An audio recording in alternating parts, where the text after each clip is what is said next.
everyone, and welcome to Bright Bites. So let's talk about one of the most, let's be real, annoying parts of being online.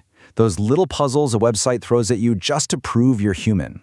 But what if I told you that every single time you click on a traffic light, you're actually doing something way, way bigger than just logging in? Stick around, because we're going to get into it. You know the feeling. You're staring at some super grainy picture, trying to figure out if that one pixel in the corner counts as a storefront. It's just so frustrating. In fact, if you have ever failed one of these things and had a mini existential crisis, do me a favor and hit that like button. Trust me, you are not alone in this. All right, so why do these digital roadblocks even exist?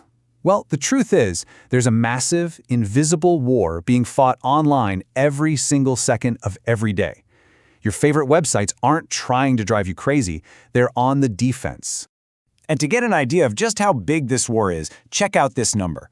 A 2023 report from the security company CAPTCHA found that a whopping 11.3% of all web traffic isn't human at all. It's fake, generated by bots.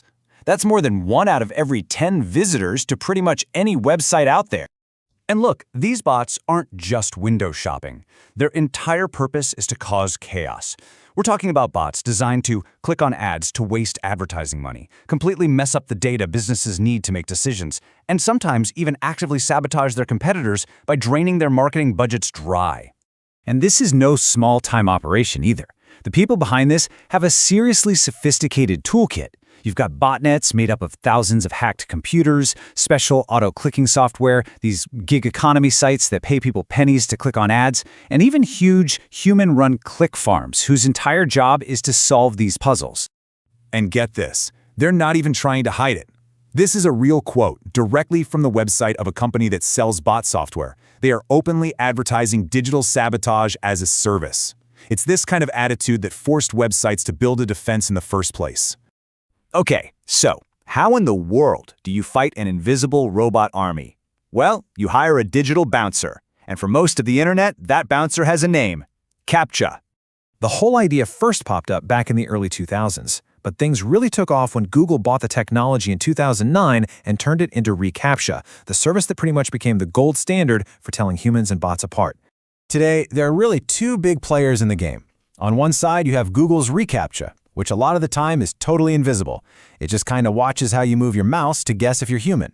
And then you have CAPTCHA, which takes a different path, focusing more on privacy and using those classic click-the-image puzzles we all know and, well, that we all know. But here is the huge plot twist.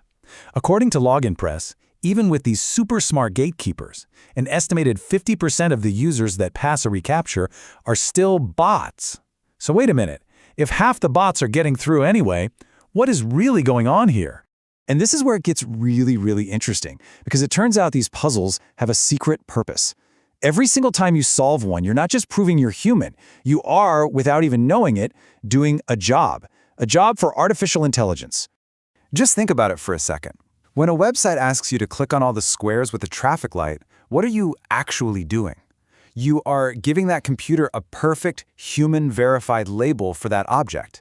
You're teaching the machine, hey, this is what a traffic light looks like from this angle in this lighting. There's a name for this whole idea: human computation. It's really just a brilliant strategy that combines the insane processing power of computers with something we humans are still way better at: understanding nuance and recognizing complex patterns. The original reCAPTCHA was actually the perfect example of this. See, way back, Google wanted to digitize millions of old books, but their computers couldn't read all the warped or faded words. So, what'd they do? They showed those exact words to people logging into websites. You'd see two words, one the computer already knew and one it didn't. By typing both, you proved you were human and you helped digitize a book. Genius, right? So here's the breakdown. Step 1, a website needs to check if you're real. Step 2, instead of a random puzzle, it gives you a tiny piece of a problem that an AI is actually stuck on right now.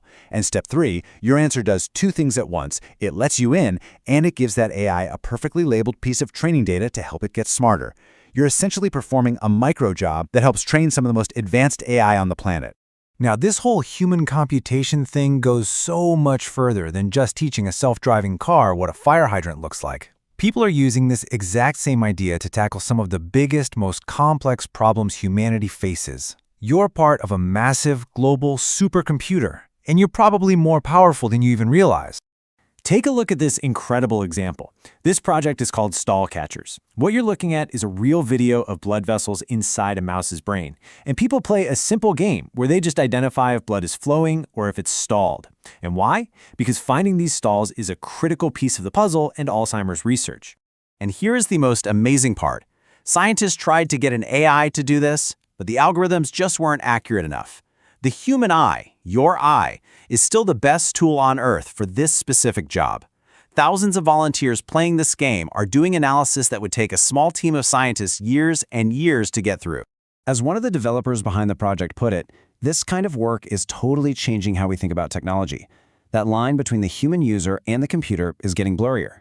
We're not just using the machine anymore, we're becoming a part of how it thinks. So, let's bring it all home. We started with a simple, annoying puzzle.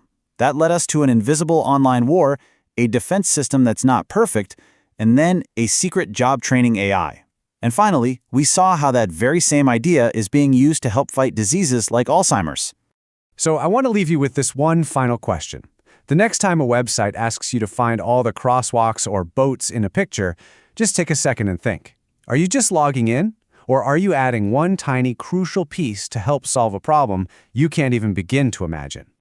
And that's it for this one. Thank you so much for watching. I'm really curious to hear your take on human computation.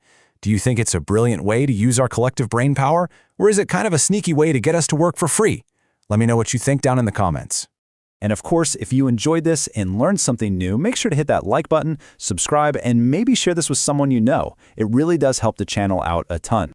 We're going to be back soon with our next deep dive where we'll be digging into the secret economics of your favorite mobile games. You are not going to want to miss that one. Thanks again for joining us.